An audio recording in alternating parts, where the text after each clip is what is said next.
Hello दोस्तों, कैसे हो आप सभी का फिर से स्वागत है। आज हम सीखेंगे संज्ञा यानी कि नाउन्स के बारे में। क्या आपने कभी सोचा है कि नाउन्स हमारे इंग्लिश लैंग्वेज में कितने महत्वपूर्ण होते हैं? इस वीडियो में हम नाउन्स के टाइप्स के बारे में सीखेंगे और ये भी देखेंगे कि उनमें कौन कौन से नाउन्स आते हैं। सबसे पहले देखते हैं कि नाउन मतलब क्या होता है। हर व्यक्ति, स्थान, जानवर या वस्तु का एक नाम होता है और उस नाम को संज्ञा कहा जाता है यानी कि नाउन कहा जाता है। एग्जाम्पल्स: दीपक, ये एक नाउन है। उसी तरह राहुल, ये भी एक नाउन है। टॉमी, कुत्ते का नाम है, ये भी एक नाउन है। इंदौर, दिल्ली, ये शहर के नाम है, तो ये भी एक नाउन है। उसी तरह कार और मोबाइल, ये भी सब नाउन में आते हैं। थोड़ा और डिटेल में समझते हैं। सबसे पहले है प्रॉपर नाउन। इसे हिंदी में कहते हैं व्यक्तिवाचक संज्ञा। व्यक्तिवाचक संज्ञा किसी विशेष व्यक्ति, जानवर, स्थान या वस्तु का नाम होता है। एग्जाम्पल्स देखते हैं। दीपक, जैसे कि मैंने पहले बताया, दीपक एक प्रॉपर नाउन है। ओके। वैसे ही अनन्या, अनन्या भी एक प्रॉपर नाउन है, एक व्यक्तिवाचक संज्ञा है। उसी तरह राहुल, सीमा, रीमा, रिया, रोहित, ये भी सब प्रॉपर नाउन है, व्यक्तिवाचक संज्ञा है। टॉमी, ये भी एक प्रॉपर नाउन है, एक व्यक्तिवाचक संज्ञा है, एक जानवर का नाम है। उसी तरह एक बिल्ली का नाम होता है टॉम, वो भी एक प्रॉपर नाउन है। इंदौर, ये एक शहर का नाम है, एक जगह का नाम है, तो ये भी एक प्रॉपर नाउन है। उसी तरह मुंबई, दिल्ली, बैंगलोर, ये सब प्रॉपर नाउन है। कोको कोला एक प्रॉपर नाउन में आता है। पेप्सी, फ्रूटी, सैमसंग, आईफोन, ये सब प्रॉपर नाउन में आते हैं। ओके। अगला देखते हैं कॉमन नाउन, जातिवाचक संज्ञा। जातिवाचक संज्ञा किसी व्यक्ति, जानवर, स्थान या वस्तु का एक सामान्य नाम होता है। इसके एग्जाम्पल्स देखते हैं। आपके सामने पहला एग्जाम्पल है मोबाइल। मोबाइल एक कॉमन नाउन है। कैसे? एक एग्जाम्पल देता हूं, जैसे कि सैमसंग, आईफोन, मोटरोला, वीवो, इन सब में कॉमन क्या है? ये सब मोबाइल्स है, तो मोबाइल क्या होगा? Common noun. ओके, एक जातिवाचक संज्ञा है। उसी तरह कार भी एक कॉमन नाउन है। जैसे कि बहुत सारे ब्रांड्स आते हैं कार में, तो उन सब में कॉमन क्या है? तो वो सब कार्स है, तो कार एक कॉमन नाउन है। बॉय भी एक कॉमन नाउन है। कैसे? आपको एक एग्जांपल देता हूं। 4 लड़के हैं, चारों का नाम राहुल, राज, रोहित, अंकित है। ओके, तो उन सब में कॉमन क्या है? वो 4 लड़के हैं, बॉयज है, तो बॉय क्या है? एक कॉमन नाउन है। उसी तरह गर्ल भी एक कॉमन नाउन है। ओके। डॉग एक एनिमल है, ये भी एक कॉमन नाउन है। कैसे? समझो किसी डॉग का नाम हो लूसी या फिर मैक्स, चार्ली, रॉकी, इन सब में कॉमन क्या है? ये सब डॉग्स है, तो डॉग एक कॉमन नाउन है। वैसे ही लायन में बहुत सारे नाम होते हैं, कोई कोई पालता है, शेरू, राजा, सुल्तान, तो इन सब में कॉमन क्या है? ये सब लायंस है। लायन, ये भी एक कॉमन नाउन है। ओके। सिटी भी एक कॉमन नाउन है, जैसे कि मुंबई, दिल्ली, बैंगलोर, चेन्नई, इन सब में कॉमन क्या है? ये सब सिटीज है।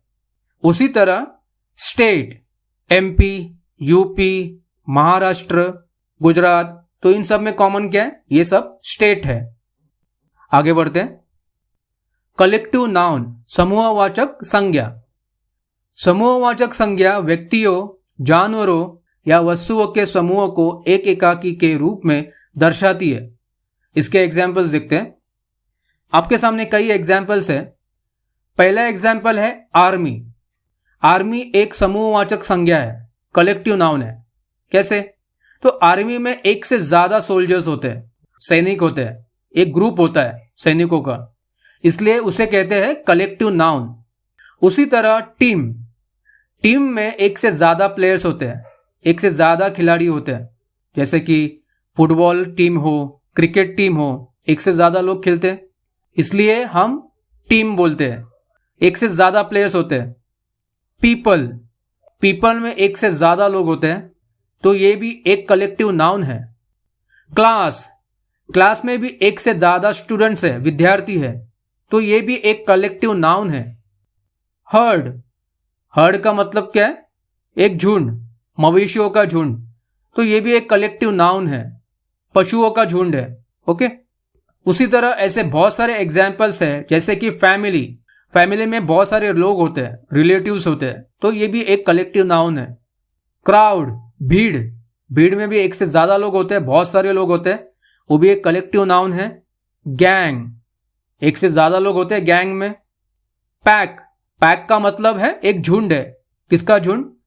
कुत्तों का झुंड या फिर भेड़ियों का झुंड, एक से ज्यादा है, ये भी एक कलेक्टिव नाउन है। आगे बढ़ते हैं। मटेरियल नाउन, पदार्थवाचक संज्ञा। पदार्थवाचक संज्ञा किसी द्रव्य या पदार्थ का नाम होता है। एग्जाम्पल देखते हैं। वाटर, पानी, ये पदार्थवाचक में आता है, मटेरियल नाउन में आता है। गोल्ड, सोना, ये भी एक पदार्थ है, ये भी मटेरियल नाउन में आता है। उसी तरह मिल्क, दूध। स्टोन, पत्थर, पत्थर भी मटेरियल नाउन में आता है, ये भी एक पदार्थ है।